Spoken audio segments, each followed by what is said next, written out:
Rozhodující 7. utkání série se hraje zítra v Mladé Boleslavi. Během dne se na naší redakci obraceli desítky brněnských fanoušků, kteří se marně pokoušeli koupit vstupenku na tento zápas. Brněnský fanklub nedostal ani jednu. Na webových stránkách BK Mladá Boleslav září od rána oznámení, že utkání je vyprodané.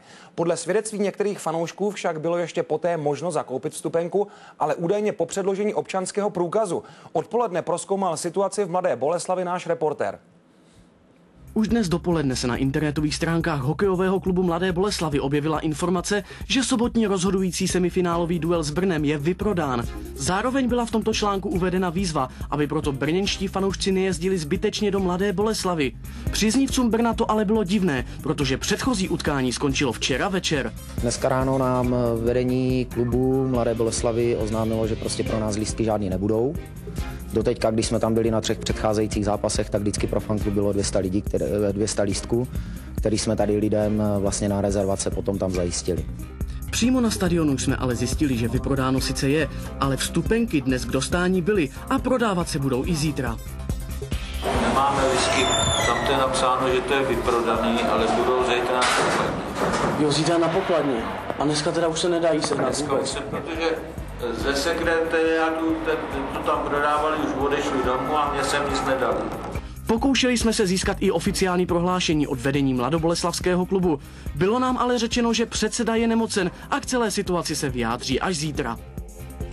Už teď se k situaci může vyjádřit sportovní ředitel BK Mladá Boleslav Jaromír Šindel, který se telefonicky připojil k našemu vysílání. Pane sportovní řediteli, slyšíme se, vítám vás. Dobrý den. No. Dobrý den. Chci se zeptat, je tedy utkání vyprodané, nebo ještě budou zítra lístky k dostání na tohle důležité utkání? No, já musím především říct, že Zlatoplamen Arena Mladé Boleslavy je vyprodaná v podstatě od srpna před sezónou, protože ten systém prodeje vstupenek nebo permanentek je takový, že 80% kapacity zimního stadionu je prodán před sezónou permanentkářům. Dalších 10% v podstatě je rezervováno pro hráče a jejich rodinné příslušníky a dalších 10% pro naše VIP hosty nebo sponzory. Pro fanoušky hostů tedy lístky nezůstávají. Jak je možné, že se fanoušci Brna dostali na první 2 zápasy této série ve vaší hale? Že v každém utkání v podstatě my můžeme distribuovat nebo vydávat vstupenky pouze ty, o kterých víme, že jsou volný a že v podstatě je můžeme dál prodat, že naši partneři nebo naši permanentkáři na utkání se nedostaví. Takže tyto vstupenky bude ještě možno zítra zakoupit? Tyto vstupenky, které budou pokud se nám nějaký vrátí, nebo k dispozici, nebo hráči nám je vrátí, nebudou je chtít utkání použít, tak je možné, že se nějaké vstupenky objeví. A ještě znovu položím tu stejnou otázku. Proč tedy na první 2 zápasy u vás mohli fanoušci Brna sehnat lístek a na tohle utkání nemohou? V čem je ten rozdíl? No, protože ta dohoda mezi fankluby byla daná a v podstatě na tomto utkání zatím nemáme ten počet lístků, které bychom mohli brněnskému klubu garantovat. To znamená, nemůžeme udělat to, co se přihodilo nám, že v podstatě pak na utkání přijedeme, máme lístky a na místech sedí jejich permanentkáři v Brně.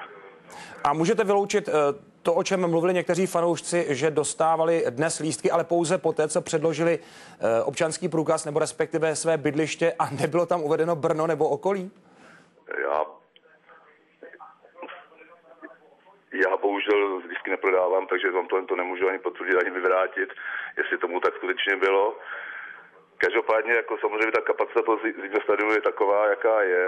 My samozřejmě pro to utkání chystáme i určitá opatření, protože chceme, aby utkání proběhlo bezpečně především pro naše fanoušky.